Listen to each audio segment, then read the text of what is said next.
So I thought I'd do a video kind of showing how I calculate sight corrections. Um, I have two CZ pistols here. I have a CZ75 single action, and then I have a CZ75 compact, also known as the PCR. I've had the single action for probably 5 years now, but I never really did anything with it. And a little bit I did shoot it earlier. It was the point of impact was quite high.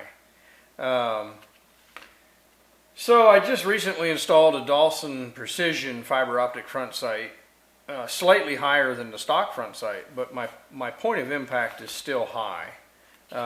Here, this target was shot with a CZ75 single action. My point of impact is up here. These targets were both shot at 25 yards. I just picked this up last week. This is the PCR. It also is hitting high. And again, that target was shot at 25 yards. So, being that I just replaced the front sight on the 75 single action, my intention is I'm going to remove material from the rear sight here to bring the point of impact down. For the 75 compact, I'm actually going to order a new front sight, and I'll order a taller front sight. But to do both of those, it's helpful to know how to do these calculations. So I'll share with you something that's worked out well for me over the years. I mean, I've used this a lot on various fixed sight guns, from building flintlocks and zeroing them. It eliminates a lot of the guesswork, because once you know once you have some data to plug into a simple equation, knowing how much correction you need to do with sights is quite simple. So I'll just walk you through that real quick, how I do this. So these targets were shot at 25 yards.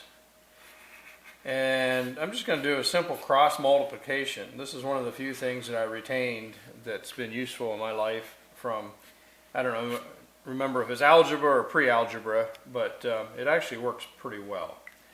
So we're going to just kind of do a simple cross multiplication for each of these pistols. And that'll show me how much I need to remove from the front or the rear sight, excuse me, on the 75 single action to bring the point of impact down where I want it, and show me how tall of a front sight I need to purchase for the 75 compact. So we'll start with this. These are both shot at 25 yards. There's 36 inches in a yard, so we're going to take 25 times 36. So that's 25 yards times 36 inches per yard. That gives us 900 inches. Gives us 900 inches in 25 yards. Okay, so that means that the target is 900 inches from the muzzle to the target. Then we're going to look at how high the point of impact is, and I kind of jotted some notes here. My 75 single action, I determined, was shooting 2.9 inches higher than my desired point of impact. I'd rather have the point of impact just above the bull here. So at 900 inches, my point of impact is 2.9 inches high. Okay? And with the 75 compact, I kind of figured it was about 2. I had written 2.2, but I think I'm going to call it 2.5. So I'm going to put 2.5 here. So 900 inches distance, the bullet impact is 2.5 inches higher than where I would like it to be. All right, so the next thing we need to determine the sight radius in inches. So I got my calipers here.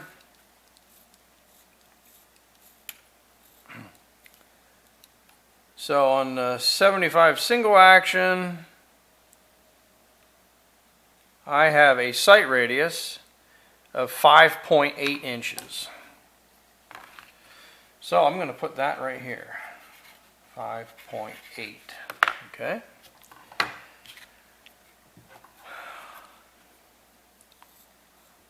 On the 75 compact PCR, I have a sight radius of 5.25 inches. So that number goes right here, 5.25. Okay, so once we have those numbers, again, this is sight radius in inches, this is range in inches, and this is the amount of correction in inches, okay? So once we have these numbers, it's cross multiply and then divide. So for the 75 single action, it's going to be 5.8 inches in sight radius times 2.9 inches in correction. So that we end up with 16.82. 16.82, we're going to divide that by 900. Divided by 900, and we get 0.018.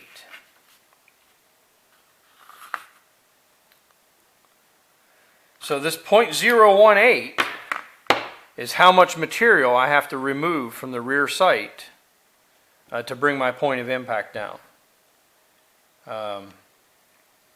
Hope that makes sense to everybody. It doesn't take much when you're dealing with the distance between your sights and then you're dealing with the distance from the muzzle to the target. That's the amount. So at this point, I can pull this slide off of here. I'll use my calipers. I'll just measure from the bottom of the slide to the sight, and I will remove 0.018 from the top of that front sight. Of course, then I'll re-blow it and touch it up. So let's do the calculation for the 75 compact. We have a sight radius of 5.25 inches times 2.5 inches in point of impact correction. We get 13.13. We'll call it 13.13. 13.13 divided by 900.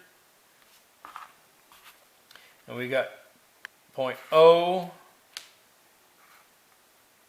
we'll call it 0.015, we'll round up.